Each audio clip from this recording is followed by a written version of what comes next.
The broken joy. What shall be done to quiet the heart cry of the world? How answer the dumb appeal for help we so often divine below eyes that laugh? A.E. in The Hero in Man. Dreaming of happiness, feeling that at last they have each found the one who will give eternal understanding and tenderness, the young man and maiden marry. Note: in this and in most of the generalizations found in this book, I am speaking of things as they are in Great Britain, while to a considerable extent the same is true of America and the Scandinavian countries. It must be remembered all through that I am speaking of the British, and primarily of our educated classes.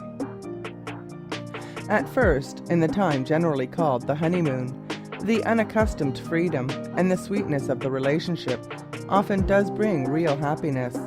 How long does it last? Too often a far shorter time than is generally acknowledged. In the first joy of their union, it is hidden from the two young people that they know little or nothing about the fundamental laws of each other's being. Much of the sex attraction, not only among human beings but even throughout the whole world of living creatures, depends upon the differences between the two that pair, and probably, taking them all unawares, those very differences which drew them together now begin to work their undoing. But so long as the first illusion that each understands the other is supported by the thrilling delights of ever-fresh discoveries, the sensations lived through are so rapid and so joyous that the lovers do not realize that there is no firm foundation of real mutual knowledge beneath their feet. While even the happiest pair may know of divergencies about religion, politics, social custom, and opinions on things in general, these, with goodwill, patience, and intelligence on either side, can be ultimately adjusted, because in all such things there is a common meeting ground for the two. Human beings, while differing widely about every conceivable subject in human relations, have at least thought about them, threshed them out, and discussed them openly for generations. But about the much more fundamental and vital problems of sex, there is a lack of knowledge so abysmal and so universal that its mists and shadowy darkness have affected even the few who lead us, and who are prosecuting research in these subjects.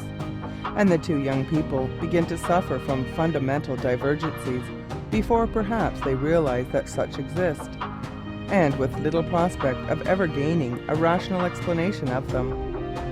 Nearly all those whose own happiness seems to be dimmed or broken count themselves exceptions, and comfort themselves with the thought of some of their friends who they feel sure have attained the happiness which they themselves have missed. It is generally supposed that happy people, like happy nations, have no history. They are silent about their own affairs. Those who talk about their marriage are generally those who have missed the happiness they expected. True as this may be in general, it is not permanently and profoundly true, and there are people who are reckoned, and still reckon themselves, happy, but who yet unawares reveal the secret disappointment which clouds their inward peace. Leaving out of account femme incomprises, and all the innumerable neurotic, supersensitive, and slightly abnormal people, it still remains an astonishing and tragic fact that so large a population of marriages lose their early bloom and are to some extent unhappy. For years, many men and women have confided to me the secrets of their lives, and of all the innumerable marriages of which the inner circumstances are known to me, there are tragically few which approach even humanly attainable joy. Many of those considered by the world, by the relatives, even by the loved and loving partner, to be perfectly happy marriages, are secretly shadowed to the more sensitive of the pair. Where the bride is, as are so many of our educated girls, composed of virgin sweetness, shut in ignorance, the man is often the first to create the rift within the lute. But his suffering begins almost simultaneously with hers. The surface freedom of our women has not materially altered, cannot materially alter, the pristine purity of a girl of our northern race. She generally has not even the capacity to imagine the basic facts of physical marriage, and her bridegroom may shock her without knowing that he was doing so. Then, unconscious of the nature, and even perhaps of the existence of his fault, he is bewildered and pained by her inarticulate pain. Yet I think, nevertheless, it is true that in the early days of marriage, the young man is often even more sensitive, more romantic, more easily pained about all ordinary things, and he enters marriage hoping for an even higher degree of spiritual and bodily unity than does the girl or the woman. But the man is more quickly blunted, more swiftly rendered cynical, and is readier to look upon happiness as a utopian dream than is his mate. On the other hand, the woman is slower to realize disappointment, and more often, by the sex life of marriage, is of the two the more profoundly wounded, with a slow corrosive wound that eats into her very being. Perfect happiness is a unity composed of a myriad essences, and this one supreme thing is exposed to the attacks of countless destructive factors. Were I to touch upon all the possible sources of marital disappointment and unhappiness, this book would expand into a dozen bulky volumes. As I am addressing those who I assume have read or can read other books written upon various ramifications of the subject, I will not discuss the themes which have been handled by many writers, nor deal with abnormalities which fill so large a part of most books on sex. In the last few years, there has been such an awakening to the realization of the corrosive horror of all aspects of prostitution that there is no need to labor the point that no marriage can be happy where the husband has, in buying another body, sold his own health with his honor, and is tainted with disease. Nor is it necessary, in speaking to well-meaning, optimistic young couples, to enlarge upon the obvious dangers of drunkenness, self-indulgence, and the cruder forms of selfishness.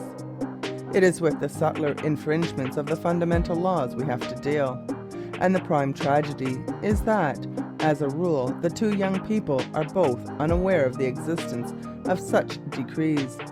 Yet here, as elsewhere in nature, the lawbreaker is punished, whether he is aware of the existence of the law he breaks or not.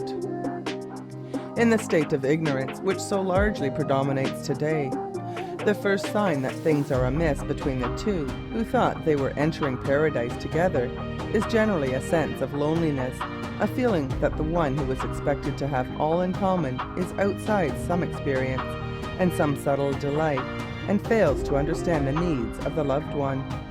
Trivialities are often the first indicators of something which takes its roots unseen in the profoundest depths.